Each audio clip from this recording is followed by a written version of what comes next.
but because of segregation, they weren't allowed to participate in the NCAA tournament at the time. They were in the NAIA.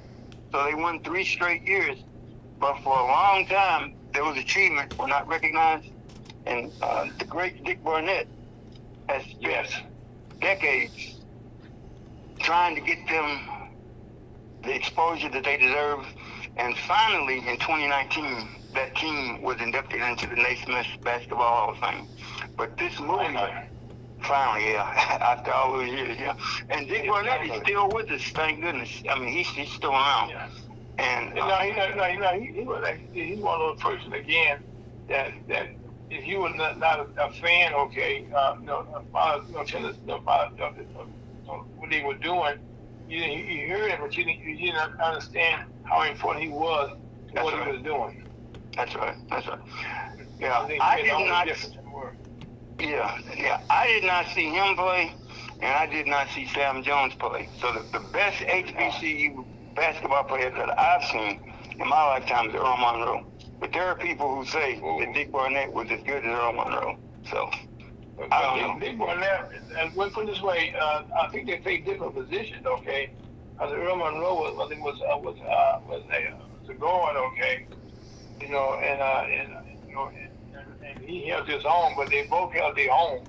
Oh yeah. I think right now, see one of the things that you touched on around briefly there that is so important.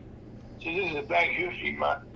That a lot of our sports teams, like right now, since you put on your sports head right now, okay? Okay. So for years and years and years, okay, in the NFL, it was said, that they did not want to give that they said that quarterbacks, because we were able to play any position in they had, we were running backs, we were tackles, ends, and wide receivers, but the quarterback position, okay, they had said that, the reason they were saying was that blacks, was not smart enough to be quarterbacks. And they also said they didn't want black to be a quarterback because he had a close proximity to the owner of the team. He'd be for the interceptor, And right now, I'm happy to say that in the NFL this year and the last couple of years, you have more young black quarterbacks now than ever before. Am I right? That's correct. Yes, sir. Yeah. And probably this year, the first draft pick is going to be Caleb Williams out of USC, which is another black quarterback. So, yeah. Yeah. Well, I think right now it's no secret, okay, that, if you notice another thing now around that these guys now, they come out and they're starters the first year. Yeah. But in the past, okay, they wanted you to sit behind. They want you to be like you want to be tutored, not just and then watch the white quarterback the first couple of years, okay. Then you will step in. That's right. Yeah. But like right now, this past season, you had about 2 or 3 quarterbacks, that came right out of college, and became starters. Oh yeah, the guy from the Houston Texans from Ohio State, C.J. Stroud. Yeah. And these guys are not no slouches here. They're taking their team to the playoffs or what have you. Oh yeah, no, C.J. Stroud actually led the NFL in passing percentage for the season. So yeah, this. And you and I can probably go back and talk about great players who were quarterbacks in college and who got switched to other positions when they got drafted. What they call defensive backs. Yeah, make them defensive backs or ends. So and while we're talking about that, Lamar Jackson just won his second MVP award. Yes. And right now, he's kind of fit in between Patrick Mahomes, who's also black. Yeah. And, it's interesting. He's getting a lot of knocks from people because the Ravens haven't won the Super Bowl. But a lot of folks forget Peyton Manning played 10 years before they won the Super Bowl. Mm-hmm. But now, that didn't get brought up. But now, first of all, Ron, there are a lot of great quarterbacks, okay, that never ever got to the Super Bowl. He didn't play in a Super Bowl. That's correct. Yeah, yeah. Or they played in one and lost. Yeah. Yeah. I mean, but really, okay, there you got to be aware that 32 teams, there are 32 quarterbacks, and Right. And they play, excuse me, 16, in each league, each division. But right now, as we look around, that in all the different divisions, okay, that like especially in the AFC, like the young man that just won, he still feels that the knock is that he didn't win the Super Bowl. Well, he's like you said, he's a very young man. Oh yeah, yeah. He's only 1 year. He's a year younger than. I think he's either a year younger or he's the same age as Patrick Mahomes. Right, but see, the thing is, okay, in a Super Bowl, and I said this, I have been a former played sports myself. When you get to the big game, like when Baltimore played Kansas City a couple of weeks ago, you have to play the whole game, not just a couple quarters. That's correct. And I talked to a friend of mine yesterday. We were talking, doing some comparison. I gave the analogy, the coach from Chicago Bulls. They had Michael Jordan. They always, what I would do in those days, I would have watched the first 3 quarters, okay, because the game would go back and forth. The best part of the game was in the 4 quarters. And that's how things are right now. You got to play the whole game, and you only need 1 point to win. And I think the Kansas City Chiefs right now have proven that 1 point, the defense right now is a big difference. Big difference in who wins and lost. So this game today, Spagnuolo, who was a former coach here at the St. Louis Rams, he's a defensive wizard right now. And the play that he runs okay, and he shuts quarterbacks down. Yeah, it's going to be interesting to see whether which defense can stop the other offense, because that's going to really be the key to who wins the game. No question. Okay, now, Ron, let's put your sports hat on right now, okay? And talk about a little bit about the Super Bowl tomorrow. What are some of the highlights that we need to look at? Well, I think the biggest, to me, the 2 biggest keys are going to be whether Kansas City jumps on San Francisco early, and whether the Chiefs' defense can stop the 49ers' offense. Because the 49ers have some great players on offense. I mean, McCaffrey is Offensive Player of the Year. Deebo Samuel is a tremendous receiver. But to be honest, the 49ers are very fortunate to be where they are. They should have lost to the Packers. And the Lions had them beat and just collapsed in the second half. So if the Kansas City Chiefs jump on them the way the Lions did, I don't think they're going to come back. If it was a close game, anybody can win. Okay, well, Ron, I have to say something that's in this year, most of it than in the past, the officiating right now in the league this year, okay, has been very, very unfair. You know what I mean, to certain teams. Does not have been a balanced situation. But the umpires right now, they make a mistake on one play, they're gonna come back and make up on another play. And I think that takes away from the players of the efforts. Okay, if you don't throw the flag on one, be honest about about what you're seeing, because a lot of now we have instant replay, and it shows right now that umpire makes a mistake. Yeah, this has not been a banner year for officiating in the National Football League, and I think at the end of the season they are going to do some. They're going to take some steps to address it, because there have been some glaring errors made. Blatant is more the word. Blatant is more the word. It's embarrassing, really, and yeah, it lends itself to the conspiracy theorists who say that it's all rigged. You know, it's not a good look for the league. I'll put it that way. No, it's not. No, it's not. Yeah. No, it's not. No, it's not. No, it's not. Well, okay, now, right now, I'm going to combine your two hats together here, okay? Okay. Okay, the other lady named Taylor Swift, okay? So put on your entertainment and tell people who is Taylor Swift. Well, right now, with the possible exception of Beyonce, she's the biggest biggest music star in the world. And she's also, now I don't know what term you want to use, okay? Because Travis Kelce will not use the term fiance, okay? So she and Travis Kelce are in a relationship, however you want to define it. But because of her at the games, the Chiefs games, she's become like a lightning rod. There's people, because the networks are constantly cutting to the booth to see her in the booth. Now, she's performing, in fact, I think it's tonight, she's performing in Tokyo.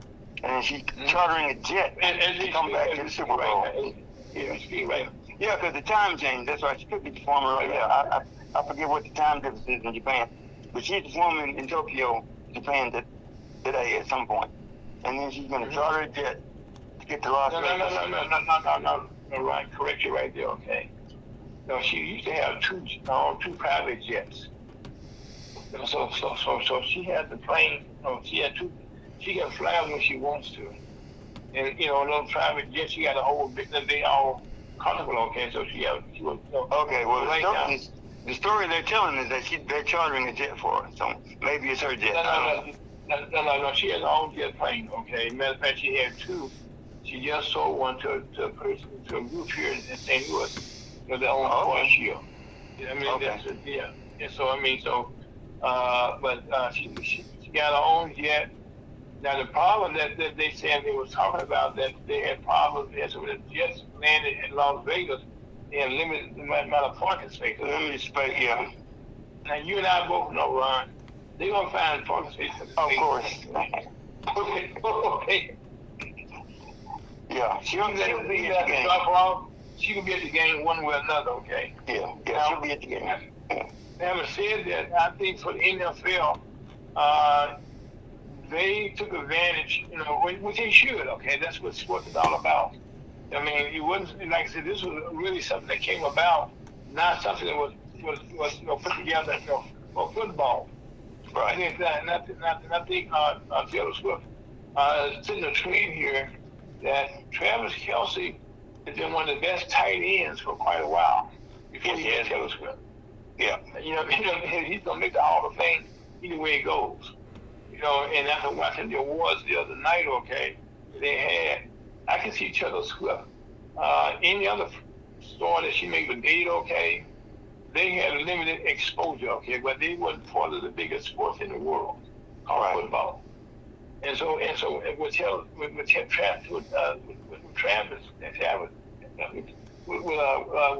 Kelce, he's given her a whole new exposure that she never had before. Right. And guess what? And she's loving it.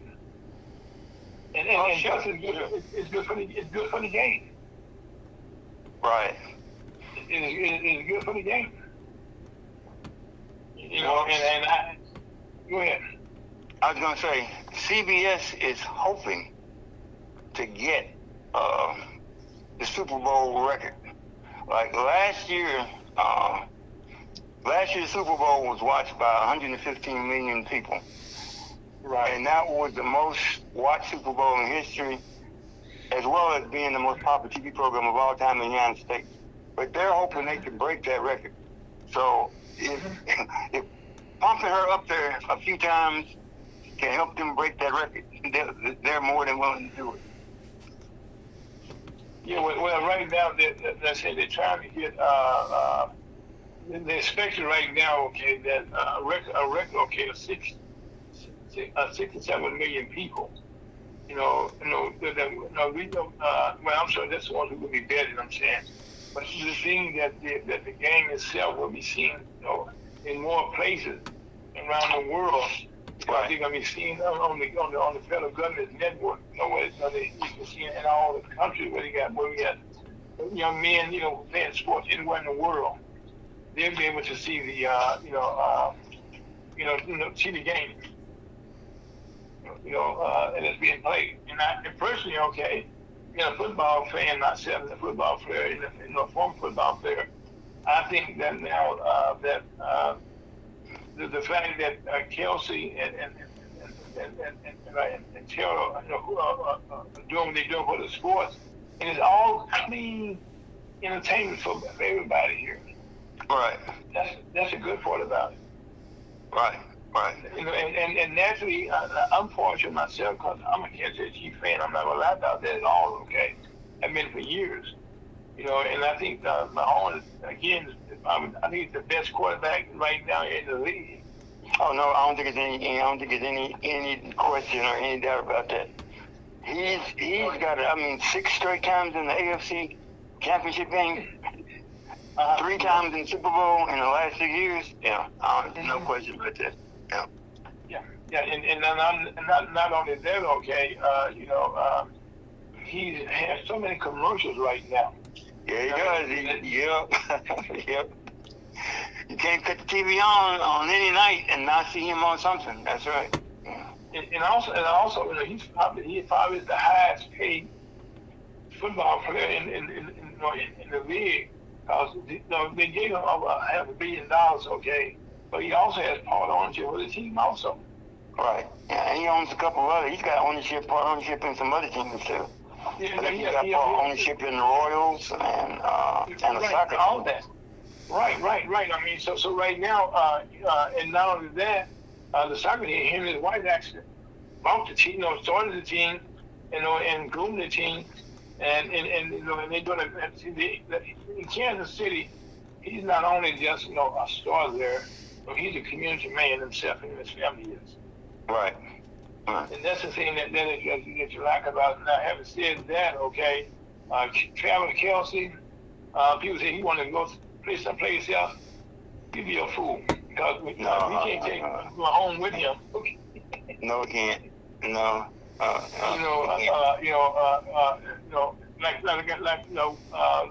feel sorry for the gentleman that just left last year to be went to the Commodores, Commandos in Washington, to try to be a head coach. Eric Bieniemy, yeah. Bieniemy right now, and right now he's on the outside looking in.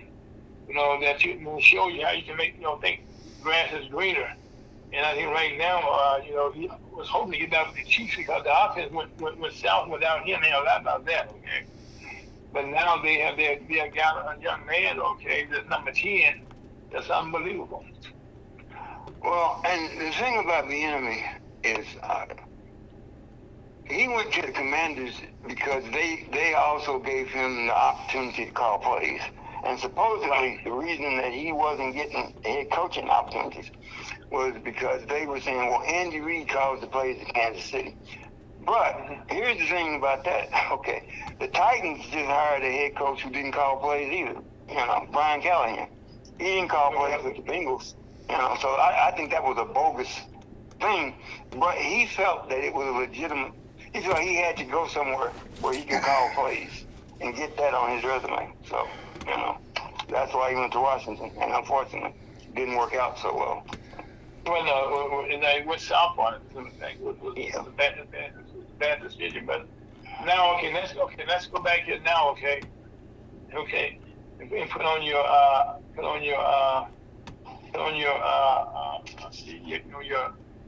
entertainment hat right now. Recently at the awards that took place, the Grammy Awards,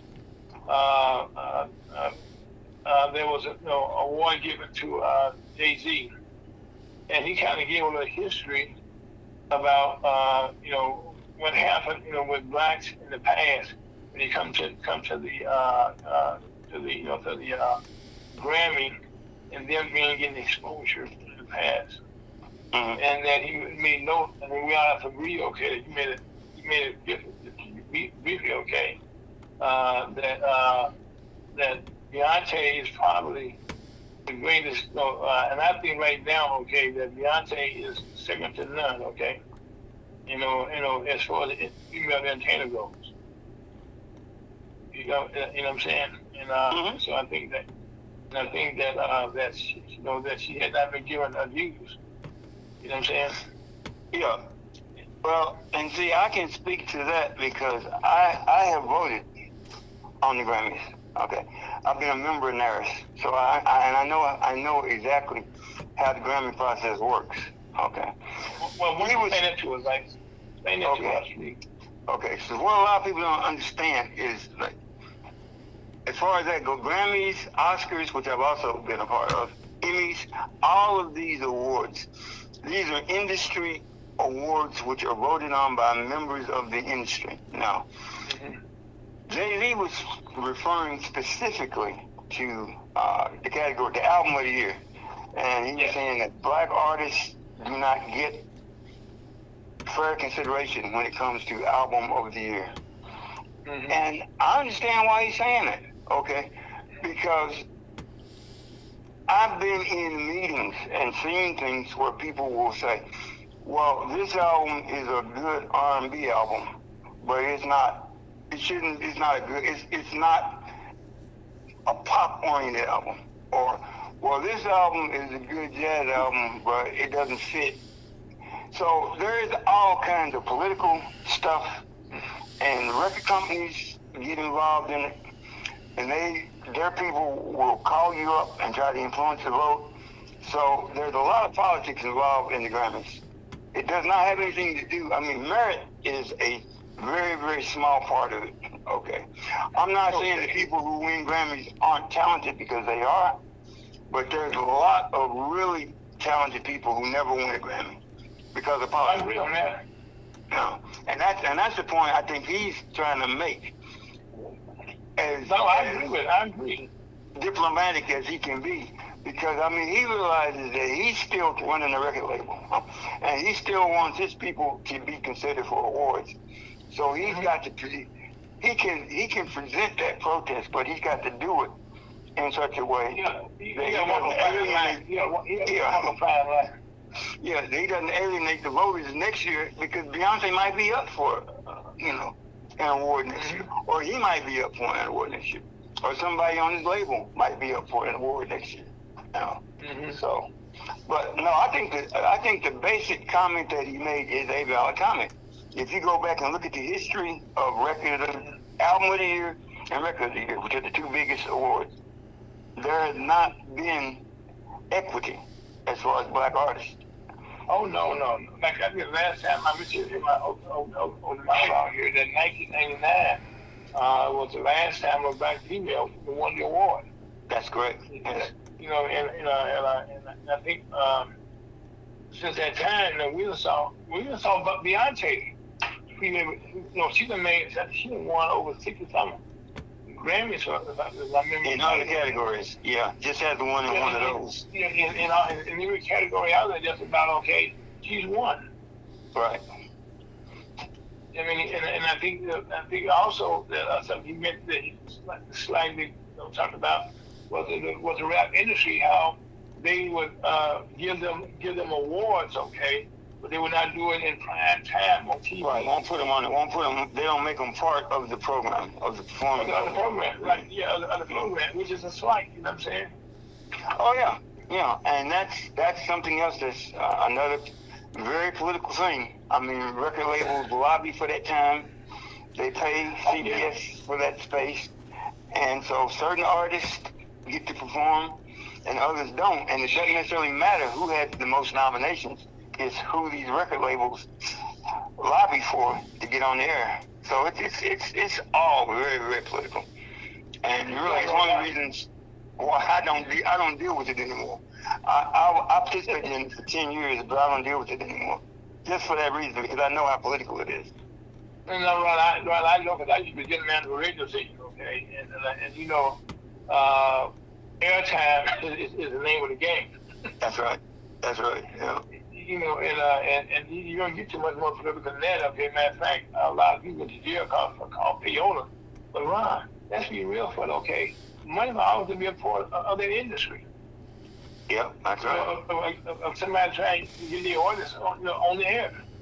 That's right. So they get some time. And matter of fact, most of ever now, they don't talk about it anymore. Okay, but that's what that's going on. Okay, but it's key to any artist who you are. And actually, JD did an excellent job. Okay, of kind of dicing up there. Okay, but like I said, but there was so many things he could have said.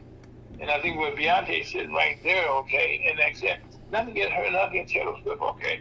Matter of fact, they're the first artists that I know of, okay, that will pay different cities, okay, to support them when they go different cities. Right. And he didn't make it a personal attack. He just talked about the systemic problem, right, which has been there for a long time. And if you talk to people in the industry, they will tell you. I mean, they won't tell you on the record, but they will tell you that the problem exists. I mean, you talk to black artists all the time, and they'll say the same thing. Oh, it's not, what he was talking about, it's no secret, okay? No. Even before they had rap, get into about that. Matter of fact, we were talking about Bob Marley a few years ago, okay? It took him that genre to get a long time before he get airtime. Yeah, they had to lobby and create a separate category for it. Yeah, I remember when that was going on. Yeah. Thank you so much. Okay, so that was it wasn't an overnight thing. That's what I said. He just had to be alone. Okay, they used to on the show that all get people before him, and they all broke the ceiling just about. Okay, and he had to come back when he got cracked. That's right. He was the first one through. That's right. Like a better description. That's right. Yeah. Am I putting that right? I'm just I think that you knowing what you do know, and I know, and I do know on both ends that airtime and when you got these awards, everybody right now wants to have their artists perform. That's and right. I was said personally, okay, some of the people that performed, I said, what the heck? Yeah. I'm serious, Ron. I mean, some of the people that are one. I salad. Look, we're gonna get into artists, okay? But like again, there are some great artists out there. As a matter of fact, that's the nature of that beast, though, Ron. That's right. So people like myself, okay, who worked in the industry before, worked with artists and stuff, and with concerts and stuff, But to me, like I just said, for Beyonce and for Taylor Swift, for them both to put money back into the community like they both do when they go places, that is so commendable. Okay. Oh, very much so. Yeah. That makes a lot of difference not only to the people that's going to the concert, but for the people that everywhere you go, Ron, those cities got to pay extra security. They got to have extra everything. Okay, that's falls on the cities. All right, that's right. Yeah. And they're $100,000. They're not talking about $10,000-$15,000. Okay. Oh no. They put us It's big money. Yeah, that's right. Big tab. That's right. Yeah. Yeah, and I'm saying so. I mean, and I've been in it for a long time, and I can't recall any men, okay, to do that. Do you? Let me think about that for a minute. Yeah. At various points, I'm just trying to think. No, I can't. Because most of the big male stars that I've known, they've had security, but not to the degree that Taylor Swift or Beyonce has it. No. Mm-hmm. Yeah, they put up 6 figures. They give back to the community. That's right. Yeah. And they goes a long ways. Okay. For their, for the, not only, like I said, for the cities themselves, but for artists, it's for respect, And like I said, this, like I said, she's been a gift. This, the NFL need to pay Kelsey extra money, okay, for him. Yeah. They. Oh yeah, they reached a whole big bonus off of that, no question. Yeah. Okay. So now, okay, now. let's talk about a little bit. Okay, let's go back to your. I like this. By the way, Ron, people listen to the program. As we go forward in our future, okay, you can hear more of Ron being a part of our program on Saturdays. Because one of the things on USOuttalkradio.com that we want to do is we want to have more professional people, okay, who can give their opinions or give their facts about the industry. You just heard the fact that Ron has been a part of voting on the Grammys and the Emmys, and Academy Awards and stuff like that. And so that means he has, and that doesn't include his sports background that he can go to, and that doesn't include his political background that he can go to that head on right now.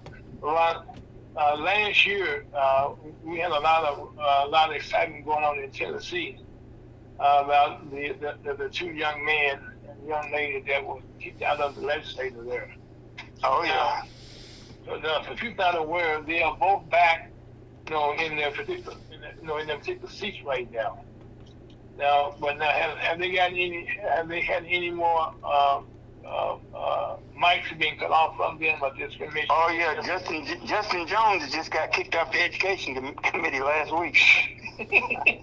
Yeah, it didn't take long. Yeah, and that's because he has voiced.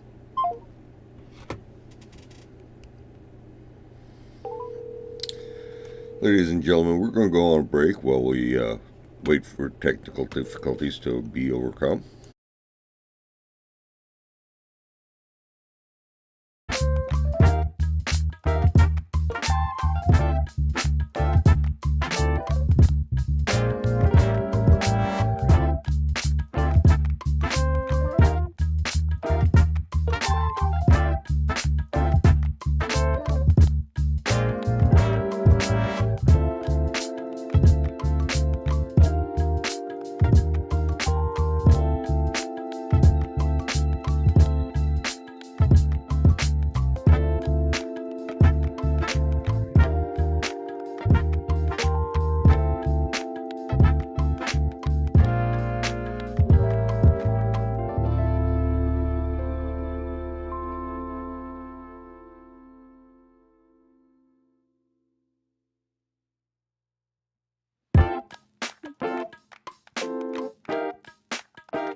As a theme about doing a live show they call Technology, and they're just having a technology what you want to call it. Ron, before we due to technical difficulties.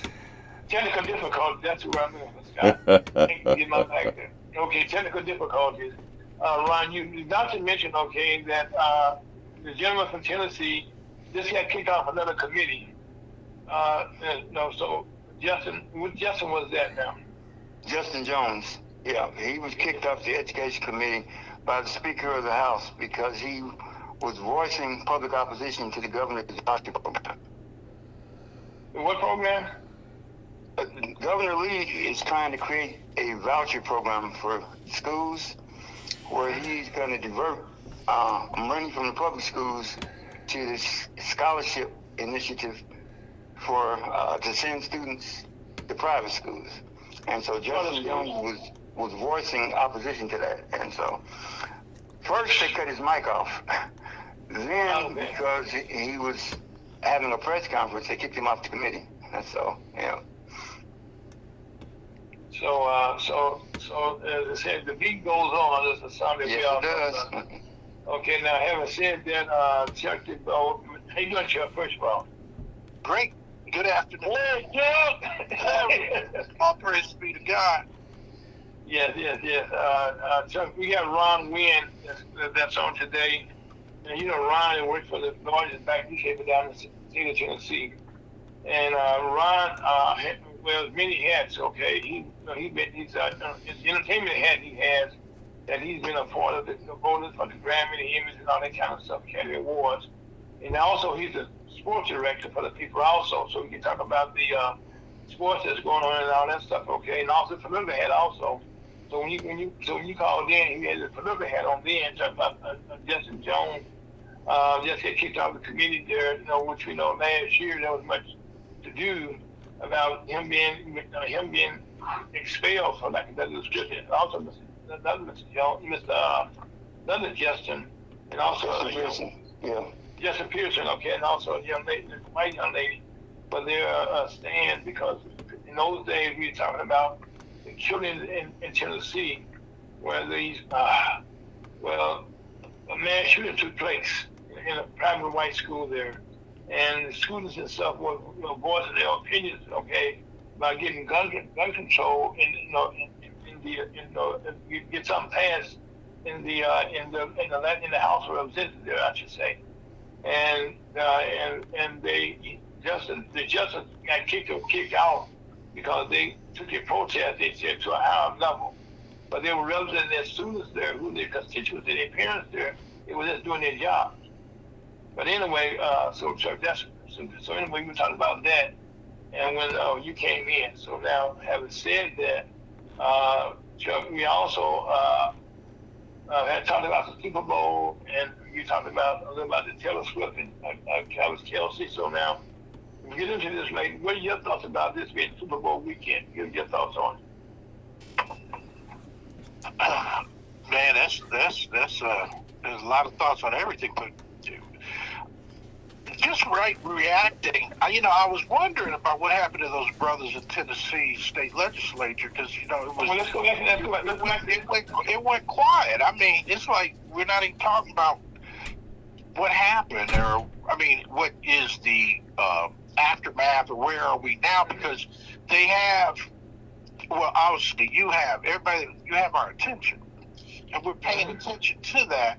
And not to say that's something we got to stop talking about, but I just want to reiterate, let the people of Tennessee know that we haven't forgotten you, and we're here. But you got to keep that fire going, or keep.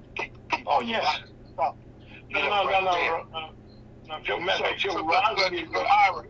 Moving on now. You bundled a bunch of things in there the Super Bowl weekend, and I'm gonna drop it right like it's hot. In the sense that I know.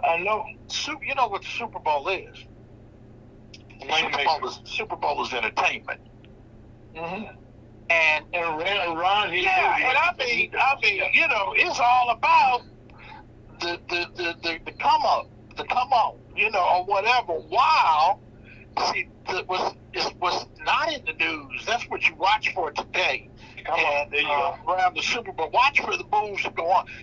We got three eyes, third eye, a perception of radar, and we got everybody looking in all directions, so we can relax a minute and be part of the festivity. But we ain't sleep. We're paying attention to it. So just let me cut you off 1 second, okay? If you're not aware, okay, Turkey Bowl, okay, has a very broad background in entertainment. He worked with Prince, and was it CBS at that time, Chuck? You working for? Well, I started out with CBS, but when I was with Prince, I was working for Prince. Okay, you worked with Prince. Okay, yeah, so understand Prince. I was a consultant. I was like literally a 1099, but he basically retained my consulting company to do what I did. But let me roll for a minute here. Let's roll. Come on. While this was going on, so I got a call the other day from NBC News, and NBC News was saying, we're doing this story on DEI, diversity, equity, inclusion, and we want to know what black organizations are doing about it, or what are they doing. And I said, "Oh, really?" I said, "And what they do?" Because I know that's a loaded. That's all barrels, all angles. No, that's dynamite. Okay. So he said he had talked to Mark Morial of the National Urban League, and they said they had a coalition and they're going to do this and do that and blah blah blah. And I was like, oh yeah, I said, did Mark tell you? Yeah. Because we're not part of that coalition. If I could damn near whistle, you know what I mean? No, it's a kitchen cabinet with cakes baked already in it, and you know, so I don't want to go off of that part of the tangent, but it's a certain, I won't call it a clique, but a group of entities and organizations that be convened to write letters to Fortune 500 companies and do blah blah blah. And this brother that was just writing is for NBC News Black or something like that is online, and I'll share you the link to the article as soon as I stop talking. But this brother was smart, man, because he went and he found out like there are those and there are these, there are them and there's us, and so I love it.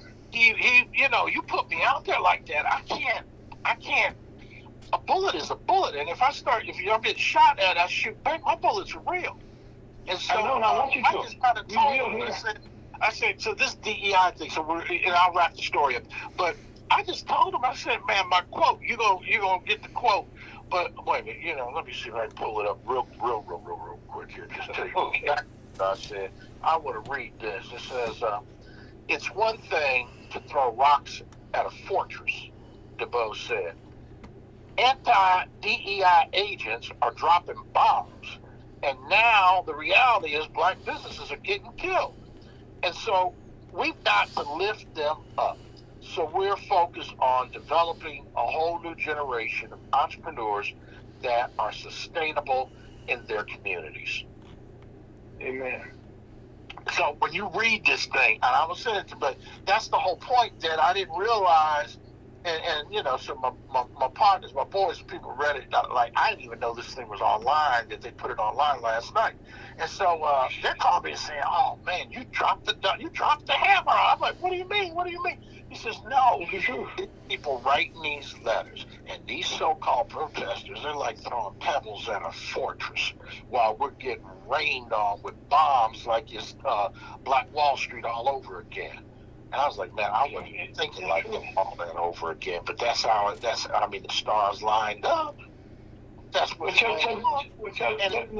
instead of us crying and saying, oh, massa, please, I'm like saying, come on, let's it's Saturday afternoon. I'm talking with Ira and the fellas and the constituents, and you know, we can be formal about it, but the real is, man, you gotta go to the grocery. Yeah, we want to watch the Super Bowl too, and blah blah blah. But we gotta do what we gotta do. We can't be waiting for somebody else to tell us whether we can or can't. You know, I mean, it's the whole community, and everything's getting purged right now. All the fake, all the pseudo, and then I read a thing, you know, talk about the church. The church, God is purging that. All them impurities, man, are getting spoiled out. Come on. So, so we talking on this Super Bowl weekend, whatever. I'm enjoying it, but he owns the money. You know, yeah, I feel the storm coming. There's a storm coming. Yes, sir. And we're ready for it. I mean, yes, not say that we're ready, but we know it's coming. Yes, sir. And I'm not gonna cry for nobody. I'm gonna tell my neighbors, and I say, you know, whether it's we get sandbags or mental fortitude, or what we're gonna do or how we're gonna do it, I'll help you fill your sandbag. Just because I got a house or a panic room or something like that, you're gonna be trying to run to my house. I'm gonna help you get your house in order. Mm-hmm. We said be quick to hear, slow to speak. Man, but you know, that's it. It's the community, man. It's like, you know, forget what anybody told you or what anybody is saying. It's a natural thing. You can close your eyes. You ain't even got to have, just walk out and feel the air and know where's the church, where's the grocery store, where's the doctor, where's the teacher, where are the kids, where are the parents, who's working. Man, I got a leak in my house. Who can I call? Because they took away the vocational education, or you can get baby, we can give out babies left and right. Don't cost you too much. Matter of fact, they got you thinking it's pleasure until you gotta face reality with it. So it's the community. It's like what is self-worth? What is self-responsibility?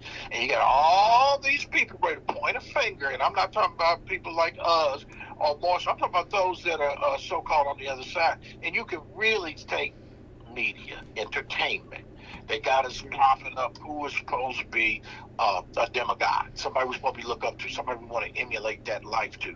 And now it's coming out, man, they're all like putting on airs. What they really like behind closed doors is to keep certain people down. Put that gangster down. So, And so it's on display right now.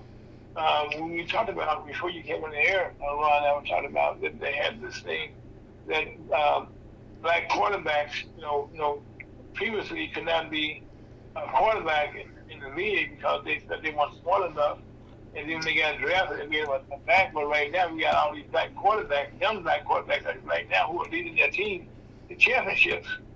And so now, okay, that thing has been cracked, so to speak. Seal has been cracked. We got some talk about Bob Marley also, how he cracked the ceiling. So right now, Chuck, what you just said here, okay, it's coming on the same line right now. This DEI thing now, it's alive and well, and it's not good. We just lost a teacher here, a professor here in Missouri at the university who killed herself. At the university, because and it's not talked about a lot, but the students demonstrated about that, okay? And so this is alive and well.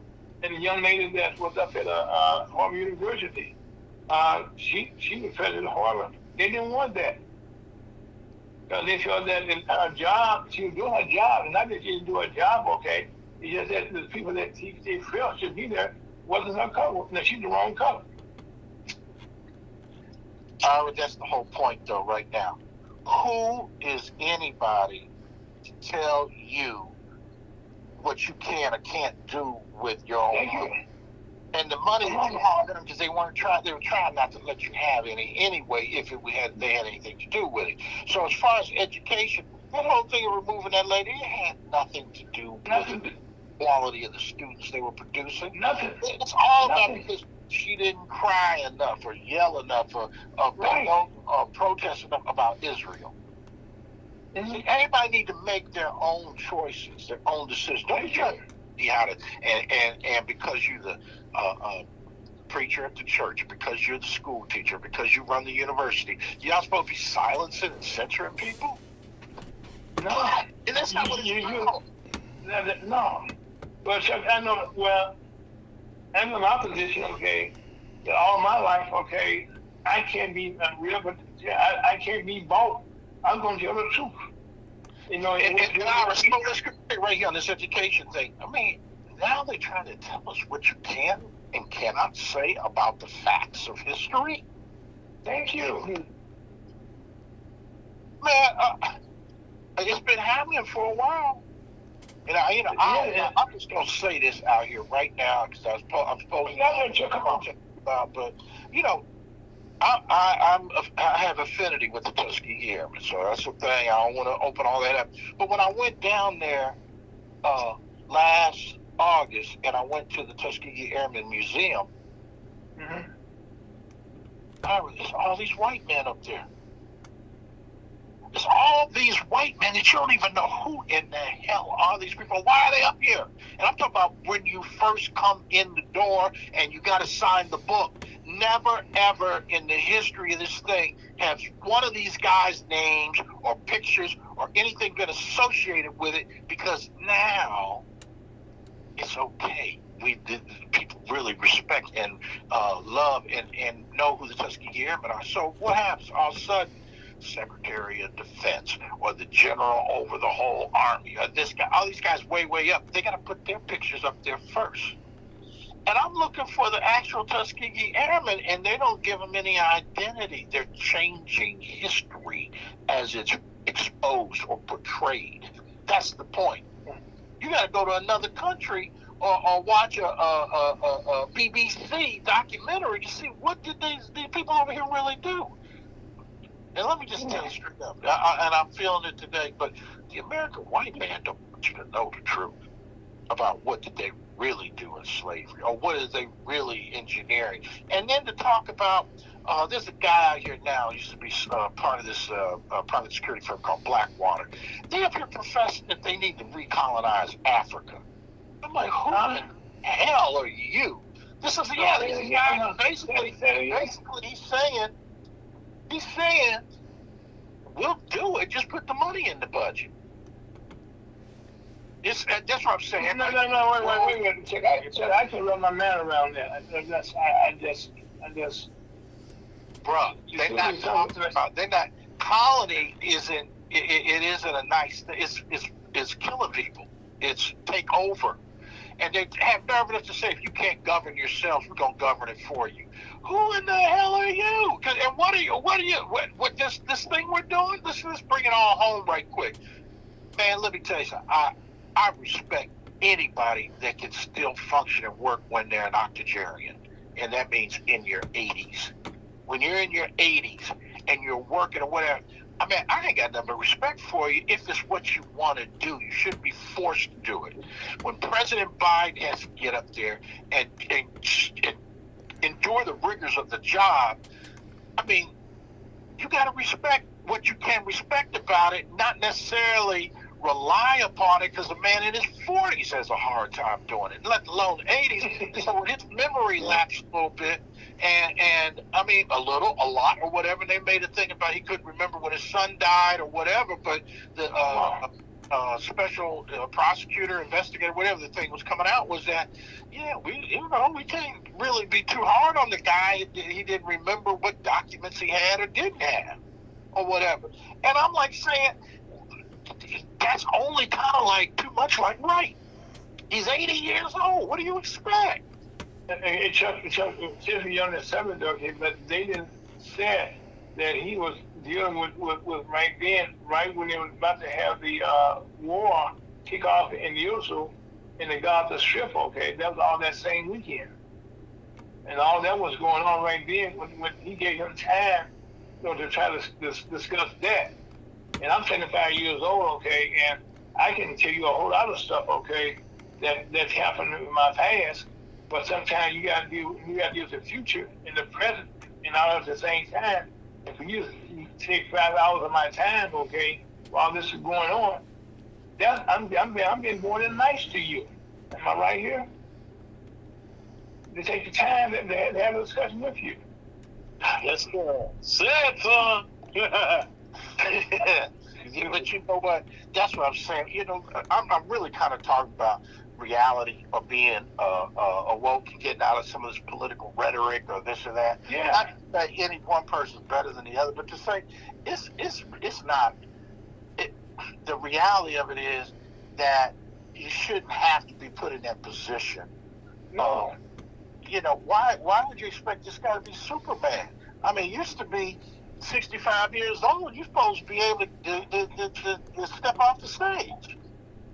Yeah, and step the thing like that. Now we're like pushing it and want to go, and then the whole thing. That's what I'm saying. All this stuff I've touched on and talked about is some way, whether it is organized. It's a thing. I'm trying to deliver us a message. They serving us Kool-Aid. You know. Chuck, right now, the guy first of all, you got to say the guy that wrote it, okay, was a former Republican that was appointed by Donald Trump. So he had to some kind of way do his job, okay, like the judge is doing right now, trying to prolong the process. 5 minutes, gentlemen. Shows, okay, thanks, Scott. Yeah, I mean, so that's all. But I'm sorry, Ron, you just got involved, okay, with a lot of stuff when we talk about when we had this discussion here. What's going on really live right now? And I know what stuff you're doing out in Tennessee. There's a nucleus right now that people try to keep it under wraps, okay. And today we bring it out today, okay, like just to be out other stuff, okay, that need to be talked about in our communities. Oh, no question. Let me hit a couple points you went over.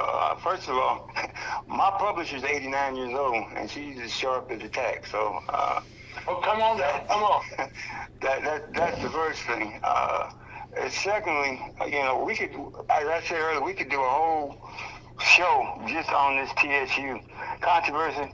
But one of the things I think people really need to know about the whole TSU thing, and it's not gotten, I don't think, the attention that it needs to get. But the state has underfunded TSU to the total of $2.1 billion over the last 30 years. Whoa. Okay, and that's documented. Now, they may have underfunded it more than that, but that's what the government audit has turned up. That's their figures. Yes, that's their figures. So it could be 4.1 or 5.1, but the figure that they're saying is 2.1 billion underfunded for the last 30 years. Now, you can imagine what even half of that money had TSU gotten it, what that could have done for infrastructure, for academic programs, for scholarships, for dormitory, just all types of things, Mm-hmm. But instead of dealing with that, they're talking about dismantling the TSU governing board. That's the legislature's approach to dealing with the problem. They want to. Right, we talking about you. That's what it is. That's being out, brother. They trying to shut you up. And then that's happening right now. As we speak. That discussion is going on. And there's other stuff that's happening, and some of it I can't really talk about because it's behind the scenes. But it's very, very nasty campaign that's going on now. And my favorite word when I hear is conservative, because that's the excuse. That's the justification for all of this stuff that you're talking about. All this anti-DEI stuff. Everybody who's pushing this stuff is a so-called conservative. And that's a term I just despise, Okay. So come on, take it up. It's yours now. Go ahead. God bless the show. Well, let's really continue or plan to continue some meaningful dialogue and discussion on it. See, we almost kind of like can't be on one side or the other, because there's a liberal side to it, to where DEI was being used and we weren't benefiting from it. No, I'm not arguing for either conservative or liberal. I'm just simply saying the use of the term as a substitute for what it is. That's what I'm talking about. I mean, completely. Oh, we got you. How do we bring it home? How are we going to benefit? Because we're going to have to go back to ensuring that our HBCUs or our neighborhood schools or public schools or whatever access we have are sound and properly facilitated and funded. Mm-hmm. Well, Chuck, I think one of the things, wherever right now we're seeing meaningful black progress being made, it becomes a lightning rod, to be attacked right away. That's the thing, that is one of the things about the books that we read, the history that we have. Our history is our history, and we gotta tell our history. Otherwise, we repeat the same thing. I mean, you heard that. See how? Well, I do. Yes, sir. Have him to mention that 10th chapter of The 10th chapter. The 10th chapter explains all this, But you'll go back to the program is all yours. If you had a couple minutes left, go ahead. What's going to do with the chamber? We got to make it go ahead right quick. Well, we're gonna continue the dialogue. We're gonna continue to stay awoke and work.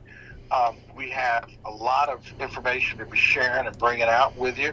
I think I mentioned last week about our new chapter that we just had open up in South Dakota. Man, we got a super organization coming with over 20 branches as a state federal Ohio. And there's we'll talk more, but there's a chip manufacturing business. They're getting ready to start manufacturing microchips in the state of Ohio.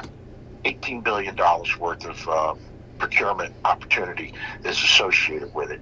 So we're very much engaged. We're involved. You'll hear a lot more coming up about it.